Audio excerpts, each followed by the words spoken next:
ఎల్పీయు ప్లేస్మెంట్ల రికార్డులు సృష్టిస్తోంది. Final year student 2.5 కోట్ల ప్యాకేజ్ పొందుతున్నారు. 1700 మందికి పైగా ఎల్పీయు స్టూడెంట్స్ 10 లక్షల నుంచి 2.5 కోట్ల ప్యాకేజెస్ పొందారు.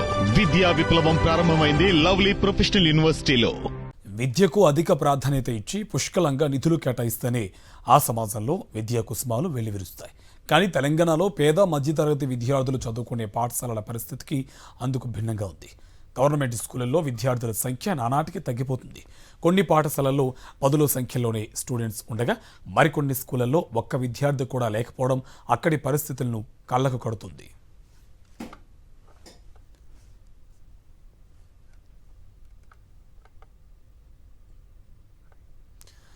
ఖమ్మం ఉమ్మడి జిల్లాలోని కొన్ని ప్రభుత్వ పాఠశాలల పరిస్థితి దారుణంగా ఉంది. వైరా మండలంలోని అష్టగుర్తి ప్రభుత్వ పాఠశాలలో 6వ తరగతి నుంచి 10వ తరగతి వరకు తరగతులు ఉన్నాయి. కానీ ఈ స్కూల్కు 3 ఏళ్ల నుంచి ఒక్క విద్యార్థి కూడా రావడం లేదు. కానీ 3 టీచర్లు మాత్రం ఉన్నారు. బడిబాటలో భాగంగా ప్రచారం నిర్వహించినా లాభం లేకుండా పోయింది. అయితే స్థానికులు మాత్రం ఇక్కడ ఇంగ్లీష్ మీడియం లేదని, అన్ని సబ్జెక్టులకు టీచర్లు లేరని చెప్తున్నారు. స్కూల్లో కనీసం మౌలిక వసతులు కూడా లేకపోవడం వల్లే విద్యార్థులు రావడం లేదని అంటున్నారు. ఇప్పుడు ఉన్న పరిస్థితుల్లో ఇంగ్లీష్ మీడియం చాలా కీలకమని, తమ పిల్లలకు ఎక్కడ వెనుకబడి పోతారేమోననే ఉద్దేశంతో ప్రైవేట్ స్కూలుకు పంపుతున్నామని చెప్తున్నారు.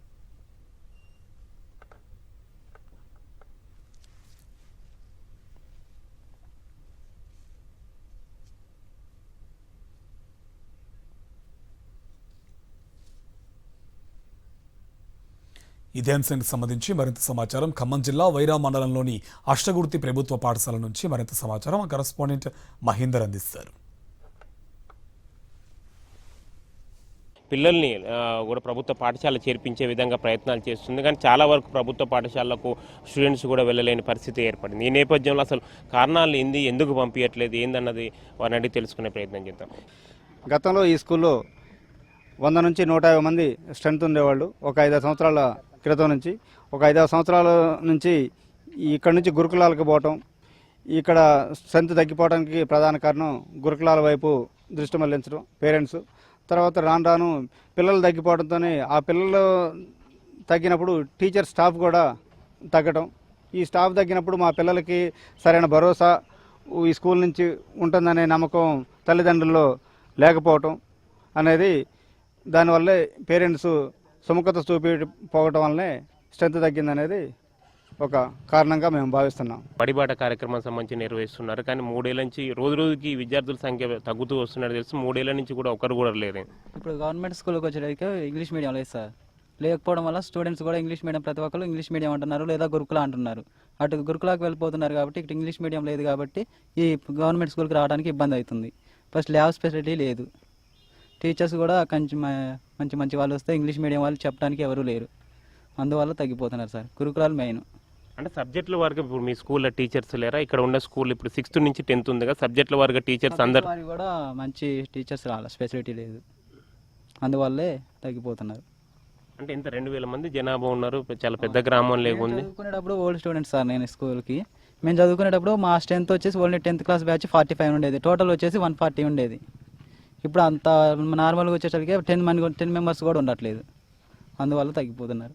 తెలుగు మీడియం ఒకటి, ఇంకొకటి ఏంటంటే చాలామంది గురుకులాకి ప్రిఫరెన్స్ ఇస్తున్నారు. గురుకులాకి ప్రిఫరెన్స్ ఏంటంటే అక్కడ కొంచెం బెటర్ ఏంటంటే ఫుడ్తో ఇక్కడ ఇలాంటి వాటితో పోల్చుకుంటే గురుకులాలో కొంచెం ఫుడ్ బాగుంటుంది. తర్వాత ఇంగ్లీష్ మీడియం ఒకటి ఉంటుంది. సో అక్కడ ఫెసిలిటీస్ కూడా వచ్చేసి వేరేలాగా ఉన్నాయి.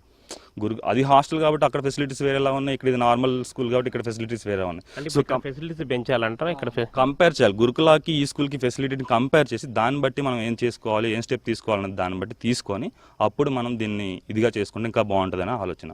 విద్యార్థుల సంఖ్య తగ్గుతూ స్కూలే మూతపడే పరిస్థితి కూడా దారుణమైన పరిస్థితుల్లో వచ్చాయంటే డెవలప్మెంట్ సంబంధించి, అంటే మండలాల్లో కీలకంగా ఉన్న స్కూల్స్ను కూడా డెవలప్మెంట్ ఎక్కడ జరగట్లేదు. దీంతో చాలా వరకు ప్రైవేట్ పాఠశాలకు సంబంధించి వెళ్తున్నారు.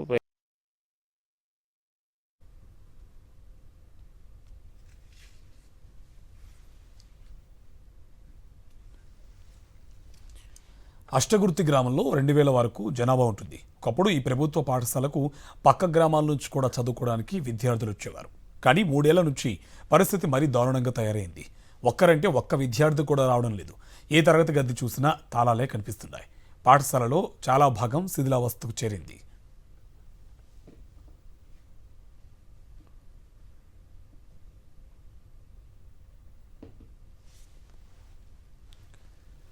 అష్టగుర్తి ప్రభుత్వ పాఠశాల నుంచి మరింత సమాచారం మా కరెస్పాండెంట్ మహేందర్ అందిస్తారు. అష్టగుర్తి ప్రభుత్వ పాఠశాల విద్యార్థులు లేక వేలవేలబోతున్న పరిస్థితి కనిపిస్తుంది. మనం ప్రస్తుతం పాఠశాలలోని తరగతి గదులకు సంబంధించి చూస్తాం. ఇక్కడ 6th నుంచి 10th వరకు సంబంధించి ఉంటుంది. ఇక్కడ ప్రతి క్లాసుకు సంబంధించి కూడా తాళాలు వేసిన పరిస్థితి ఏర్పడింది. ఎందుకంటే విద్యార్థులు లేరు. ఏ ఒక్క క్లాసుకు 6th నుంచి 10th వరకు ఏ ఒక్క క్లాసుకు ఒక్క స్టూడెంట్ కూడా సంబంధించి లేని పరిస్థితి ఏర్పడింది. ఇదే స్కూల్కి సంబంధించి 3 టీచర్లకు సంబంధించి ఉన్నారు.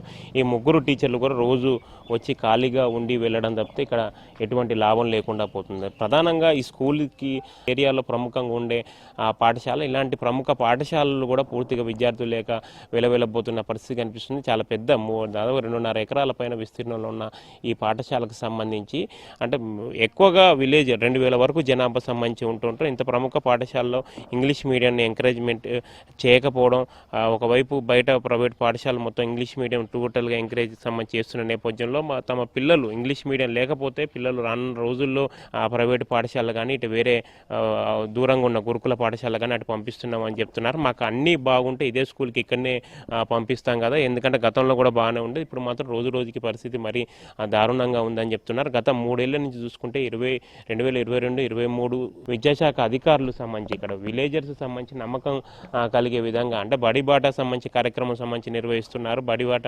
కార్యక్రమంలో భాగంగా విలేజ్కి వెళ్ళి స్కూల్స్కి ప్రభుత్వ స్కూల్స్ సంబంధించి పంపించాలని వాళ్ళు కోరుతున్నా కానీ కోరిన సందర్భంలో ఎటువంటి ఫెసిలిటీస్ సంబంధించి చెప్పట్లేదు. ఇంగ్లీష్ మీడియం సంబంధించి విషయంలో వాళ్ళు క్లారిటీ ఇవ్వట్లేదు. ఇలా రకరకాల సంబంధించి కారణాలు ఉన్నాయి.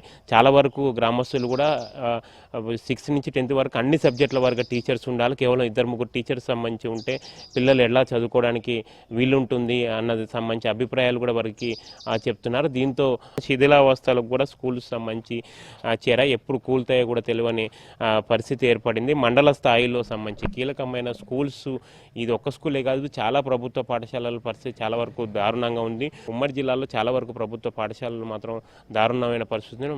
మన ప్రస్తుతం అష్టగుర్తి ప్రభుత్వ పాఠశాలలో కూడా సేమ్ ఇదే పరిస్థితి ఉంది. ఇలాంటి ప్రభుత్వ పాఠశాలలో కూడా పూర్తి స్థాయిలో అధికారులు, విద్యాశాఖ అధికారులు పూర్తి స్థాయిలో పర్యటించి ఎటువంటి లోపాలు ఉన్నాయన్నది దాన్ని సరిదిద్ది ఇక్కడ మౌలిక వసతులు కానీ టీచింగ్ ఫ్యాకల్టీ సంబంధించి పెంచడం కానీ చేస్తే తప్పితే ఇక్కడ ఉండే గ్రామస్తులకు వారికి నమ్మకం కలిగి ఆ తర్వాత వారికి స్కూల్కి పంపించే అవకాశాలు ఉంటాయి తప్పితే లేకుంటే మాత్రం ఎవరు పంపించే పరిస్థితులు మాత్రం ఇక్కడ కనిపించట్లేదు.